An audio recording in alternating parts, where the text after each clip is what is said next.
Bonjour, bienvenue sur les petites histoires de la biodiversité, une réalisation de l'association Humanité et Biodiversité, avec le soutien financier de l'Office français de la biodiversité, pour connaître tous les secrets de ce qui constitue le vivant. Bonne écoute!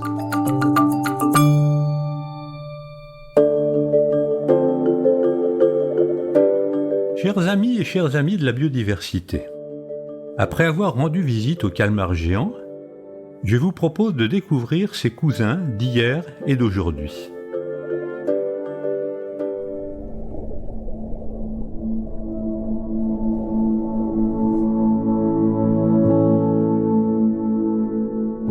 Les scientifiques les regroupent sous le terme de céphalopodes, ce qui signifie étymologiquement une association de leur tête et de leurs pieds.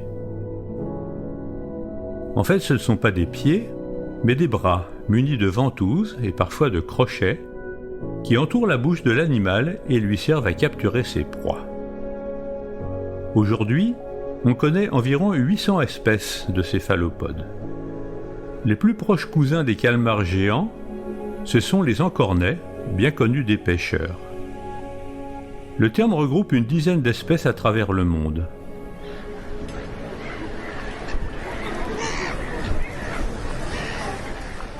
En France, lorsqu'ils sont petits, on les appelle supions ou chipirons sur la côte basque.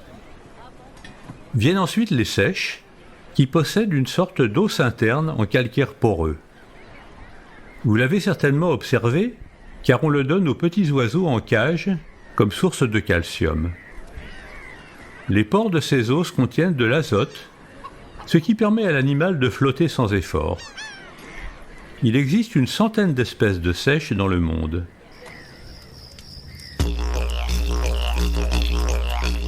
La plus grosse, la seiche géante des côtes sud de l'Australie, atteint 1 mètre de longueur et peut dépasser 10 kilos. Mais il existe aussi de petites espèces, comme les sépioles naines, qui ne dépassent pas 5 cm. Ces sépioles naines peuvent émettre de la lumière, grâce à un organe qui abrite des bactéries bioluminescentes, à condition que ces bactéries soient nourries par l'animal.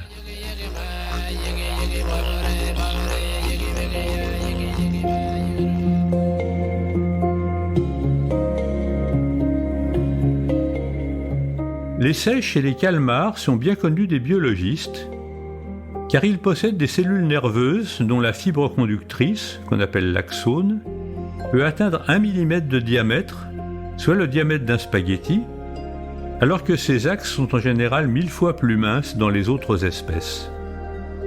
Les biologistes ont donc utilisé ces cellules pour étudier la vitesse de propagation de l'influx nerveux.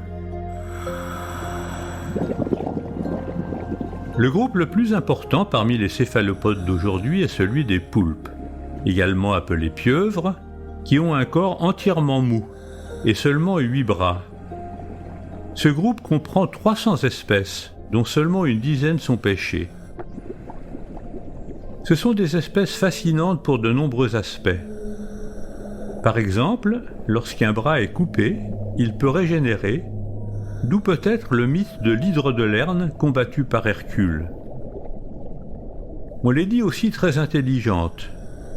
Leur cerveau est particulièrement gros par rapport à d'autres invertébrés, et en outre, il est réparti dans le corps de l'animal, avec un cerveau principal dans la tête et 8 cerveaux annexes dans chacun de ses bras, qui sont ainsi commandés de manière autonome.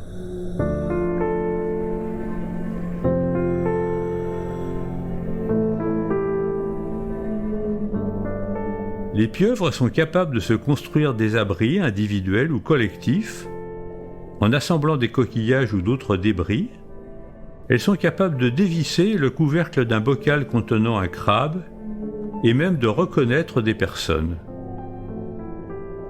En termes de taille, on va trouver des espèces de grande taille comme la pieuvre géante du Pacifique qui peut atteindre près de 300 kg, mais aussi dans le même océan, des êtres minuscules comme la pieuvre pygmée qui mesure 3 cm et pèse moins d'1 gramme.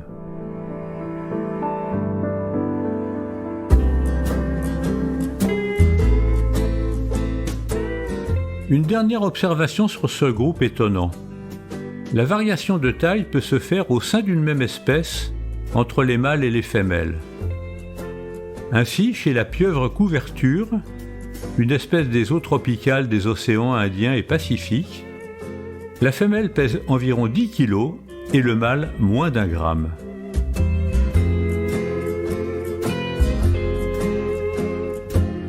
Enfin, dans ce groupe des céphalopodes, on trouve quelques espèces qui possèdent une coquille externe.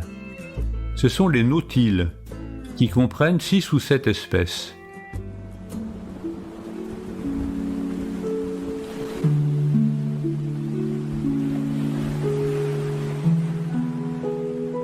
Ces animaux mesurent une vingtaine de centimètres et possèdent 90 tentacules. Ils naviguent entre le fond des océans, où ils se reposent le jour, et la surface, où ils remontent la nuit pour se nourrir. Pour effectuer ces migrations quotidiennes, ils possèdent une poche à gaz qu'ils remplissent plus ou moins d'azote, produit par la digestion de leurs aliments. On considère ces nautiles comme de lointains cousins de l'immense groupe des ammonites, extrêmement abondantes à l'ère secondaire.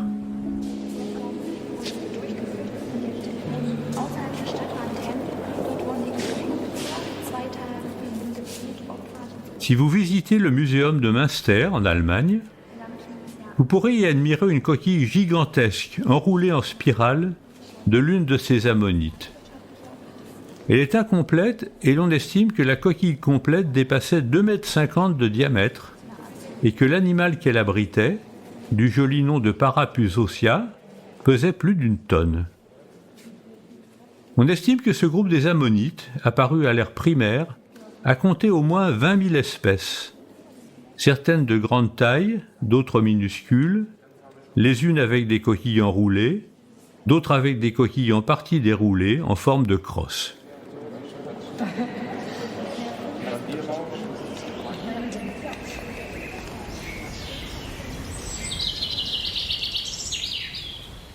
Pour avoir une idée de leur abondance passée, je vous invite à aller voir la dalle aux ammonites à Digne, dans les Alpes de Haute-Provence. Sur une surface d'environ 300 mètres carrés, vous pourrez y observer plus de 1500 coquilles. Mais les extinctions massives de la fin de l'ère secondaire n'ont pas épargné ce groupe des ammonites. Ainsi s'achève notre exploration de la diversité de la taille chez les animaux. À la semaine prochaine pour un petit voyage chez les végétaux.